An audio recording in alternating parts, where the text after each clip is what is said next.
It's day 2 at Horse of the Year in Hawke's Bay, and this morning our peers of under 17s are getting ready for another day of mounted games. So we're heading into session 2, and this session we're up against Riley and Sophie, so we're a bit nervous about that, to see how we race against them. Although we're not in finals yet, we're still hoping to push them a little bit and have a little bit of a run-off out there. Okay, welcome to Riley and Sophie and Olivia and Isabel. We are really good friends with them, especially because we're Hawke's Bay girls, so we're like in Hawke's Bay teams with them and do lots of stuff together. So we're really good friends, they just are our rivalry for this week. Each session has several different games to play, and pairs win points by being fast and accurate. In bag, Briar, my pony, hates to stand still, so getting her to stand for that split second for me to get the number on the board's really hard. I can't lean it off the horse.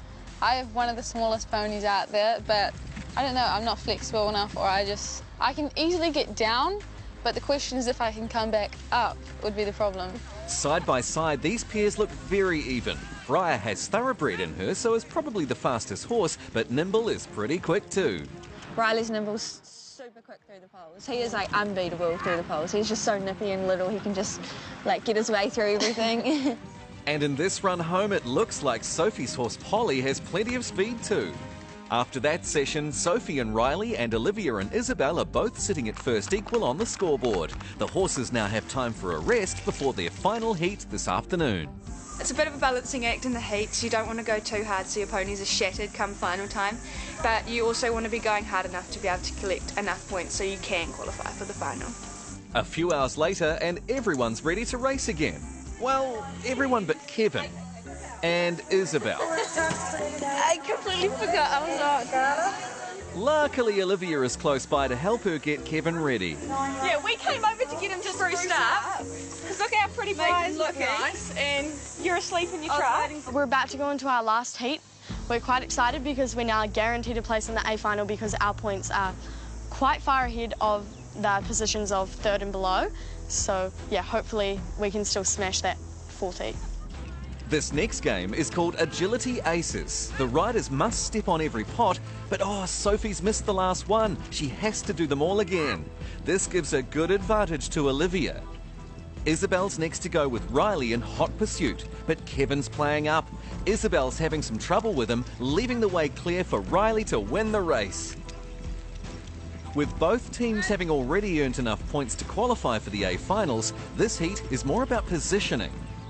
If we manage to come out with the most points, we will go into the final in the red shirts, and if we have less points than Olivia and Isabel, we will go in the blue shirts. But that doesn't really matter what coloured shirt we go in with because the points go back to 0, so it's all on how you go in the finals.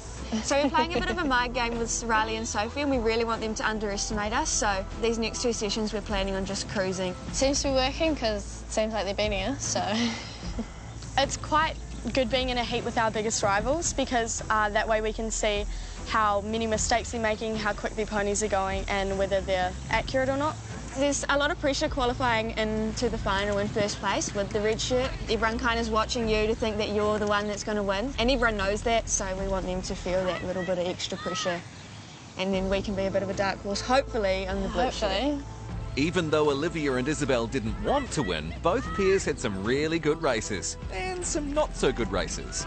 It was heaps of fun in session 4 because we were just doing things we never would usually do, and I was going last in races that Isabel would always usually go last in, so it was just really fun to be able to just chill out a bit and have some fun. By the end of the session, it looked pretty even, so it's still anybody's guess which pair will be in the lead wearing the red shirts for the finals. That couldn't have gone any better. It was quite good. Didn't win that many races, but that was part of the plan, so we did good. We're a little bit nervous for finals, but we're quite confident that we should be able to do well and not make too many mistakes and just stay accurate and ride the way that we have been riding in all of our sessions. Next time on Mounted Games, it's Finals Day. If you win a title at Horse of the Year, you get a Horse of the Year rug, and it's the rug that every girl or boy at Horse of the Year wants to win. Like, it's the ultimate cover, eh? Everyone dreams of having that cover.